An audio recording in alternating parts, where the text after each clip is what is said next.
বাহ বাহ বাহ, তোমরা সকলেই উপস্থিত। ভালো খবরই সবাইকে দেবার আছে। না মহারাজ, সকলে উপস্থিত নয়, বিজ্ঞানী অনুপস্থিত। যাই হোক, আমি যেটা বলতে চাইছি যে খবর এসেছে নবাব আমাদের এখানে পরিদর্শনে আসছেন আগামী পরশু। মহারাজ, এটা কি খুব শুভ সংবাদ? আহা, নবাব আসছেন যখন তখন নিশ্চয়ই শুভ সংবাদ। আমাদের কৃষ্ণনগর নবাব বাহাদুর বিশেষ পছন্দ করেন কিনা, তাই হাওয়া খেতে আসছেন। তুমি কি করে বুঝলে গোপাল যে নবাব বাহাদুর কেবল হাওয়া খেতেই আসছেন? আমি শুধু হাওয়া অবধি বুঝি, আর বাকি দায়িত্ব মহারাজের পাচকের। সে যা ভালো মন্দ নবাব বাহাদুরকে খাওয়াবে, নবাব তাতেই খুশি হবে। কিন্তু মুশকিল হচ্ছে হাতে সময় খুব কম। নবাব আসছেন আগামী পরশু। এখন এর মধ্যেই নবাবের আপ্যায়নের জন্য আমাদের যা সমস্ত বন্দোবস্ত করে ফেলতে হবে। মহারাজ, নবাব বাহাদুর এর আগে যতবার এসেছেন তিনি এই প্রাসাদের তার বিশেষ পছন্দের ঘরে থেকেছেন। আমি ইতিমধ্যেই সেই ঘর একেবারে ঝকঝকে তকতকে করে রেখেছি। বাহ বাহ বাহ, বেশ বেশ বেশ। ইতিমধ্যে ঝকঝকে করা হয়ে গেছে মহারাজ। মন্ত্রীমশাই মনে হয় মাঝে মাঝে সেই ঘরে গিয়ে বিশ্রামও নেন। বাজে কথা বলবে না গোপাল, আমার বিশ্রাম নেওয়ার কি ঘরের অভাব পড়েছে? তোমরা চুপ করো তো। আমি যেটা বলতে চাই গোপাল, বলুন মহারাজ। নবাব তোমাকে বিশেষ পছন্দ করেন। আগে মহারাজ, আমাকে অবশ্য দু একজন বাদে সবাই পছন্দ করে, আর আপনি তো আমাকে ভালোবাসেন মহারাজ। মহারাজ, মহারাজ মাফ করবেন, এটা কি আপনি ঠিক বললেন? আমি যদি বলি যে নবাব বাহাদুর আপনাকে সব থেকে বেশি পছন্দ করে কারণ আপনি মহারাজ, আর তারপরেই যদি কারো স্থান হয় তাহলে সেটা আমি, কারণ আমি মন্ত্রী। হ্যাঁ, সে হয়তো করে, কিন্তু নবাবের মতিগতি না সব সময় আমিও বুঝতে পারি না। কিন্তু গোপালকে নবাব বিশেষ পছন্দ করেন, আর এটা নবাব নিজের মুখেই আমাকেই বলেছিলেন। একই সাথে নবাব আক্ষেপও করছিলেন যে গোপালের মতো একজন তাঁর সভায় থাকলে খুব ভালো হতো। শুনেছি মহারাজ, আমি জানি নবাব বাহাদুর আমাকে খুব পছন্দ করেন, একই সাথে ভরসা করেন আর বিশ্বাস করেন। আমারও সেটাই মনে হয়। উনি আমার কবিতা শুনতে আগ্রহী হন না, কিন্তু গোপালকে নিয়ে তিনি সব সময় আগ্রহী। ঠিক বলেছ। তাই আমি চাই নবাবের আপ্যায়নের সমস্ত দায়িত্ব গোপালকে দিতে। কি গোপাল, পারবে তো? বিলক্ষণ মহারাজ। তুমি থাকবে সর্বাগ্রে। তুমি ফুলের ডালা নিয়ে নবাবকে বরণ করবে, তাকে রাজপ্রাসাদে নিয়ে আসবে। তিনি যখন বিশ্রাম নেবেন তখন তার খোঁজ নেবে। এছাড়া নবাব যে কদিন থাকবেন তাকে হাস্যরসে মুজিয়ে রাখবে। কোনো অসুবিধে নেই মহারাজ, আমি সমস্ত দায়িত্ব পালন করব। আমি কৃতজ্ঞ আমাকে এই দায়িত্ব দেওয়া হচ্ছে বলে। কিন্তু কিন্তু মহারাজ, এটা কি করে সম্ভব? এই দায়িত্বের জন্যই আমি মন্ত্রী, আমি থাকি। এবারে তার আর প্রয়োজন দেখছি না। আর তুমি তো থাকছোই, কিন্তু সব সময় নবাবের সাথে ওঠা পড়া তোমার না করলেও চলবে। এখন চিন্তার ব্যাপার হলো যে নবাব যেদিন আসবেন সেদিন সবাইকে উপস্থিত থাকতে হবে। আমরা সকলেই থাকবো মহারাজ। বিজ্ঞানীর কি হলো খবর নাও গোপাল। সে আসে না কেন? সে কি ভয়ঙ্কর কোনো গবেষণায় লিপ্ত? তাই মনে হয় মহারাজ। যখন সে গবেষণা করতে থাকে তখন আহার নিদ্রা সে ভুলে যায়। আমি এক্ষুনি তার খবর নিচ্ছি মহারাজ। তাহলে তুমি কিভাবে ব্যবস্থা নেবে গোপাল? মহারাজ, সবার আগে আমার নিজের বাড়ির বাজার করে দেব। এক ফোঁটা ঘিও নেই। বটে। গোপাল, তুমি বাড়ির জন্য ঘি কিনবে, তাতে নবাবের কি যায় আসে? চিন্তা করবেন না মন্ত্রী মশাই, আমি একই সাথে দেখে নেব নবাবের জন্য ভালো বাজার কি করা যায়। কেমন? সে কাজ তো তোমাকে দেওয়া হয়নি গোপাল। মহারাজ, পাচক রান্না করে, কিন্তু আমি জানি নবাব কি খেলে সন্তুষ্ট হবে, সেই মতো বাজার করতে হবে বই কি। ঠিক গোপাল, ঠিক। আচ্ছা মন্ত্রী, তুমিও এখানে গোপালকে সাহায্য করো। কাল তোমরা দুজনে একসাথে বাজারে যাবে। গোপাল, এবার তোমায় বাজার করা দেখাচ্ছি। উল্টে পড়ে থাকবে, নবাবের সামনে আসতেই পারবে না। এ তো খুব ভালো কথা, তাই হোক।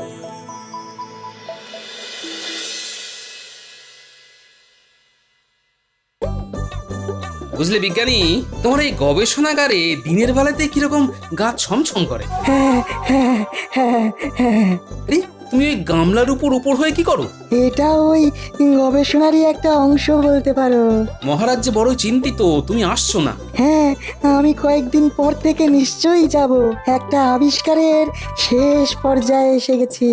বাহ, সে তো খুব ভালো কথা, কিন্তু নবাব আসছে পরশুদিন। ও বাবা। সবাইকে যে উপস্থিত থাকতে হবে নবাবের সামনে, না হলে যে তার অসম্মান হবে। আচ্ছা বেশ, কাল থেকে আমি যাব। তোমার আবিষ্কারখানা কি যদি একবার বলো বিজ্ঞানী। হ্যাঁ গোপাল, তোমাকে বলতে বার থাকি। এই দেখো।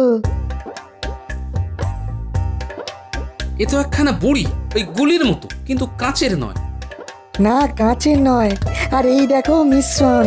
এই মিশ্রণ কিছুটা গুড়ির উপর মাখিয়ে তাতে আগুনের ছোঁয়া দিতে হবে। তাতেই এটা থেকে ধোঁয়া বেরোবে। এই ধোঁয়া বিষাক্ত ধোঁয়া নয়, আর এতে সুন্দর গন্ধ বেরোবে। আচ্ছা বুঝলাম, কিন্তু এই ধোঁয়া যার মুখে লাগবে সে কিছুক্ষণের জন্য চোখে খুব কম দেখবে। ধরো গোটা একবেলা। হ্যাঁ, ওই সময় সে কোনো কিছু শুনতেও পাবে না। হ্যাঁ, সে কি? যদি যুদ্ধ বাঁধে তাহলে এই ধোঁয়া খুব কাজে আসবে। অদ্ভুত আবিষ্কার তোমার। কিন্তু বিজ্ঞানী, ধরো আমি এটা দিয়ে আমার শত্রুপক্ষকে একদিনের কালা আর চোখে যাতে দেখতে না পায় তার জন্য ধোঁয়া দিলাম, কিন্তু সেই ধোঁয়া তো আমার মুখেও আসতে পারে, তখন কি উপায় হবে? সে কথা আমি ভেবেছি অবশ্যই। তার জন্য এই কাপড়, এটা মুখে বেঁধে নিতে হবে। যে সে কাপড় নয়, ধোঁয়া লাগলে এই কাপড় শুষে নেবে, যেটা যেটা আবার অন্য কোনো কাপড় পারবে না। মানে শত্রুপক্ষ মুখে কাপড় বেঁধে ধোঁয়া আটকাবার চেষ্টা করলেও কিছু আটকাতে পারবে না। তুমি এটা মানুষের উপর পরীক্ষা করে দেখেছো? আমি ইতিমধ্যেই 25 জনের উপরে প্রয়োগ করে দেখেছি, পুরোপুরি সফল। চমৎকার বিজ্ঞানী, চমৎকার। তোমার গবেষণা তাহলে চূড়ান্ত সফল। মহারাজ তো তোমাকে পুরস্কার দেবেই। তবে এক্ষুনি কিছু বলার দরকার নেই, কেমন? অন্য কেউ আসুক, কাউকে তোমার এই আবিষ্কারের কথা বলবে না, বুঝলে? কারণ দেওয়ালেরও কান আছে। না না, আমি এই মুখে কুলু পেটে দিলাম। এখন নবাব এসে ফিরে যাক, তারপর যা ঘোষণা করবার করবে। আমি এখন আসি। হ্যাঁ, নিশ্চয়ই গোপাল, সাবধানে যাও। সবই তো বুঝলাম মন্ত্রীমশাই, কিন্তু এ কেমন ধরা কাজ? চুরি না, ডাকাতি না, শেষে বাজারে গিয়ে সব থেকে সস্তা ঘি বেচতে হবে। শুধু কি তাই, সেই ঘিয়ে আবার জোলাপ মেশাতে হবে। হ্যাঁ, ছদ্মবেশে বাজারে গিয়ে বসবি। সব শিশিতে জোলাপ মেশানো ঘি থাকবে না, শুধু যে ঘি গোপাল কিনবে সেই শিশিতে জোলাপ মেশানো থাকবে, বুঝলি? কাজটা ঠিক মতো করে দিতে পারলে বড় পুরস্কার। যাই, এখন ঘি কিনে শিশিতে ভরি। যা যা যা যা যা, তোরা বাজারে বসবি আর এই অনুমতি পত্রটা দেখাবি। আগে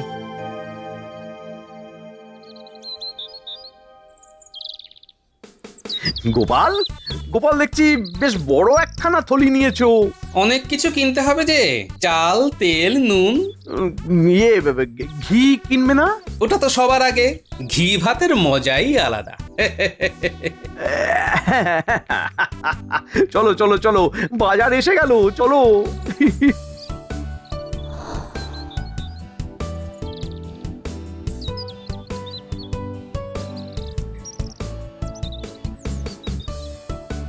আসুন আসুন, কি সৌভাগ্য আমার, খুব ভালো চাল আছে। এই তোমার চালের দাম বড় বেশি। আগে সস্তার চালও আছে, তবে কাঁকড় বেশি হলে আমাকে পরে দোষ দিও না গোপাল। সব থেকে সস্তা যেই চাল তার একটা বস্তা তৈরি রাখো, আমি ওদিকে ঘি আর মাছ নিয়ে আসি।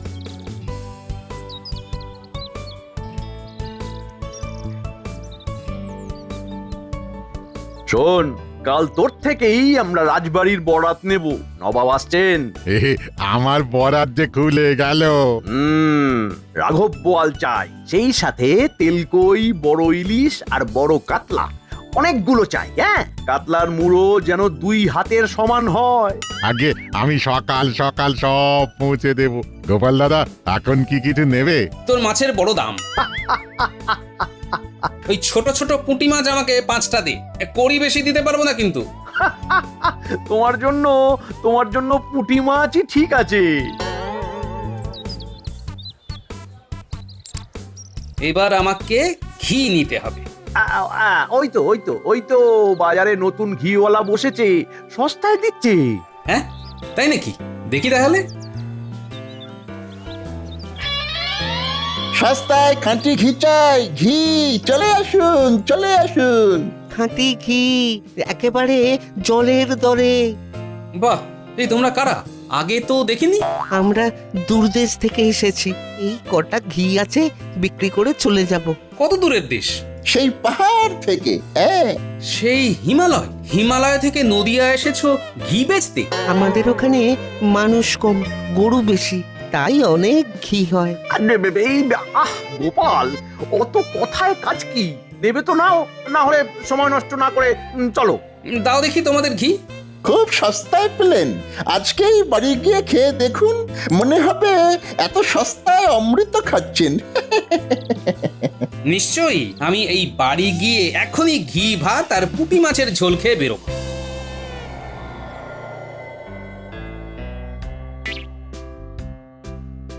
তাহলে বিজ্ঞানী, খুব শিগগিরই তোমার থেকে সুখবর পাচ্ছি। হ্যাঁ মহারাজ, আমার আবিষ্কার প্রায় সম্পূর্ণ।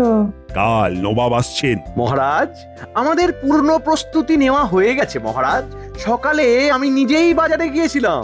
গোপালও ছিল তো তোমার সঙ্গে? হ্যাঁ মহারাজ, তবে নবাবের কথা না ভেবে সে নিজের বাড়ির বাজার করতেই বেশি চিন্তিত ছিল। কিন্তু এখনো সে রাজসভাতে এসে পৌঁছলো না কেন?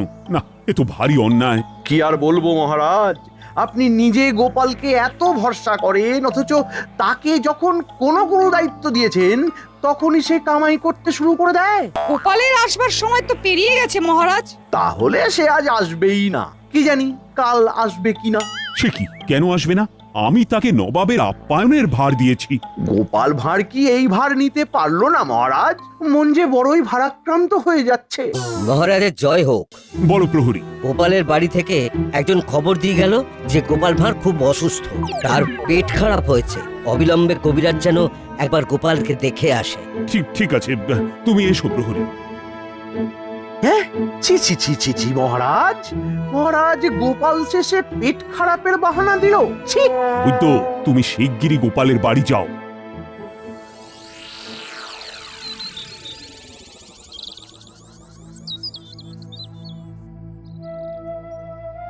কি বুঝছো নারী ধরে বৈদ্য? তুমি এক্ষুনি আমাশার পাঁচন দাও, আমাকে কালকের মধ্যে সুস্থ হতেই হবে। কিন্তু এই রকম তামাশা বাঁধলো কি করে? কি জানি, সকালবেলা বাজার থেকে বেশ ভালো ঘি পেলাম, আর ঘি ভাত খেয়ে সবে রাজসভার জন্য বেরোবো, ব্যাস আর পারলাম না। তারপর থেকে প্রকৃতির ডাকে আমি খালি ছুটছি। এই তুমি কার থেকে ঘি নিয়েছো শুনি? ওই দুজন নতুন এসেছিল, ওরা নাকি পাহাড় থেকে এসেছে। ওদের ওখানে মানুষ কম, গরু বেশি, আর ঘি তো নিলাম ওদের থেকেই। যাই হোক, ওই ঘি আর খাবার দরকার নেই, আমি পাঁচন দিচ্ছি। তবে কালকের মধ্যে সুস্থ হবে কিনা সেটা বলা যাচ্ছে না।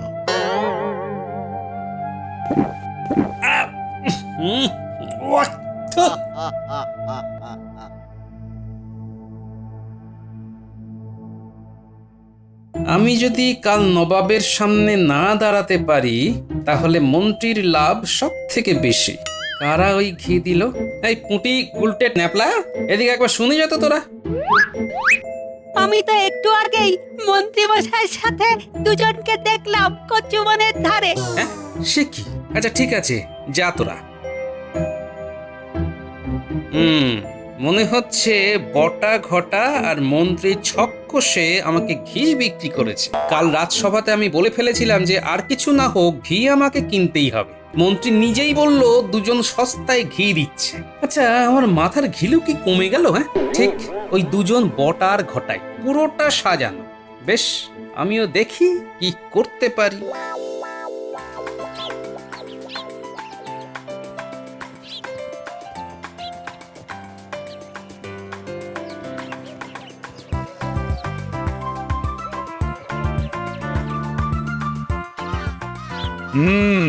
ব্যবস্থা ভালোই করেছে কৃষ্ণচন্দ্র।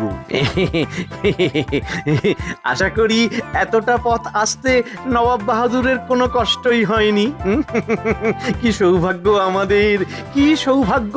প্রাসাদের অন্দরে আপনাকে সাদর অভ্যর্থনা জানাই নবাব বাহাদুর। চলো চলো চলো এই সবাই। আরে কৃষ্ণচন্দ্র কোথায়? তিনি তিনি আপনার জন্য অপেক্ষা করছেন রাজসভাতে। বেশ বেশ বেশ, চলো চলো চলো।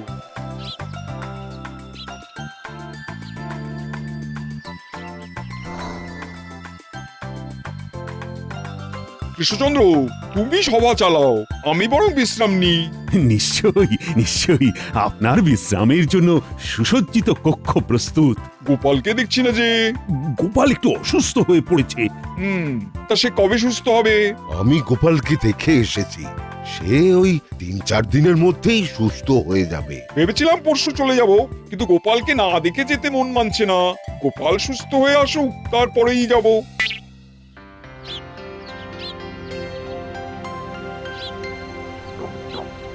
দুদিন হয়ে গেল, আজ একটু সুস্থ বোধ করছি।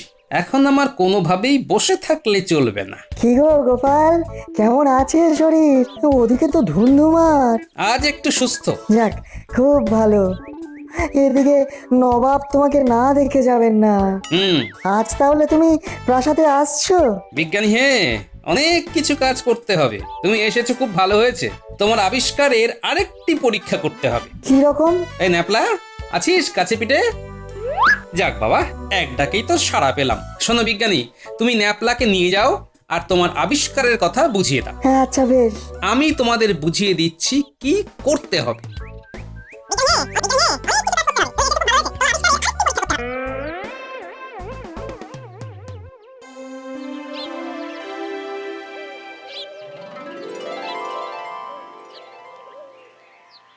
সত্যি করে বলো দেখি, গোপালের কি হয়েছে?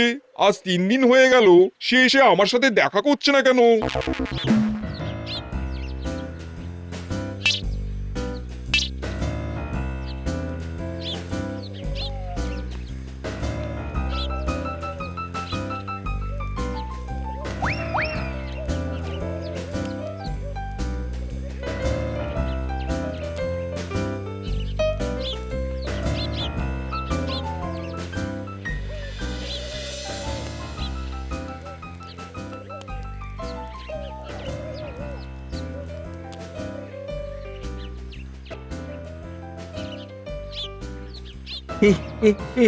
ওরে বাবা, ওরে বাবা, চোখের দৃষ্টি এত এত এত ঝাপসা হয়ে গেল কি করে?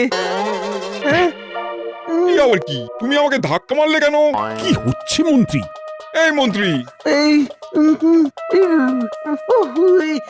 এই রে, কাকে ধাক্কা মারলাম? কাকে ধাক্কা মারলাম? হুজুর, মহারাজ মন্ত্রীকে দিয়ে আপনার অপমান করছে হুজুর। না না না না না না, কখনোই নয়, কখনোই নয়। মন্ত্রী, আমার কথার উত্তর দাও, না হলে ফল ভালো হবে না। আমাকে ধাক্কা মারলে কেন?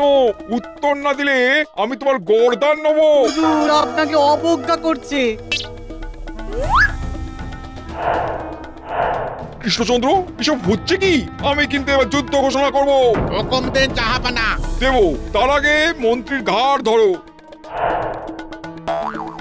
গোপালের দেওয়া কাপড় সবাই মুখে পরে নিন। মহারাজ, বিলম্ব করবেন না।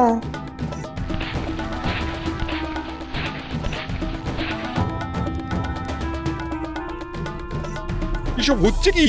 এই এই ওরা কারা পাটকাঠি চালাচ্ছে? এই যে আমি এসে গেছি নবাব বাহাদুর। কি ব্যাপার? এসব হচ্ছে কি? সবাই মুখে কাপড় পরেছে কেন? গোপাল, তুমি কোথায় ছিলে? বলো, মন্ত্রী এরকম করছে কেন? মন্ত্রী কালা হয়ে গেছে নবাব বাহাদুর। আপনিও আর এখানে থাকবেন না, তাহলে সবাই আপনারা কালা হয়ে যাবেন। ওই মন্ত্রীর মতো হাল হবে। এই সব আমাকে অপমান করার জন্য। চলো যুদ্ধ শুরু করো। কি কাণ্ড! ও গোপাল, আমাকে সব বুঝিয়ে বলবে? যত নষ্টের গোড়া আপনার মন্ত্রী। আর এই যে দেখছেন, এই সব বিজ্ঞানীর নতুন আবিষ্কার। আক্রমণ!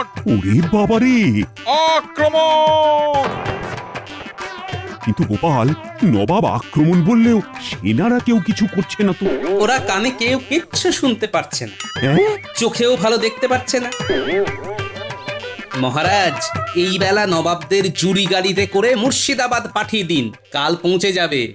এরকম হয়ে থাকবে নাকি? আগে একটা গোটা দিন গোটা রাত সব বুঝতে বুঝতে নবাব তার জায়গায় পৌঁছে যাবে মহারাজ। সেই ভালো। সেনাপতি, তুমি সৈন্য নিয়ে নবাবদের সবাইকে ধরে জুরি গাড়িতে তুলে দাও। গাড়ি যাবে সোজা নবাবের প্রাসাদে। যে আজ্ঞে মহারাজ। এবার তাহলে কি করা যাবে মহারাজ? শত্রুপক্ষকে ছেড়ে দেবো? হাজার হোক নবাব আমাদের অতিথি, এখন আমাদের মন্ত্রী হবে নবাবের অতিথি। এটা ঠিক কাজ করেছেন মহারাজ। কাল নবাব আর বাকিদের যখন হুঁশ ফিরবে, সবকিছু শুনতে পাবে, দেখতে পাবে, তখন আমি চাই নবাব আমার মন্ত্রীর সাথে বোঝাপড়া করে নিক। নির্ভুল মহারাজ। এই সোজা নবাব আর বাকিদের নিয়ে চলে যাও মুর্শিদাবাদ।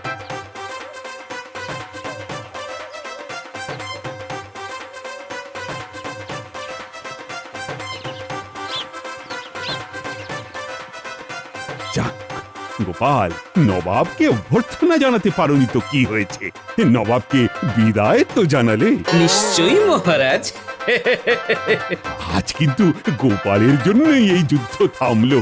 মহারাজ, যুদ্ধ তো শুরুই হলো না, কিরকম গোলমেলে হয়ে গেল। জয় গোপালের জয়, জয় গোপালের জয়। জয় জয়।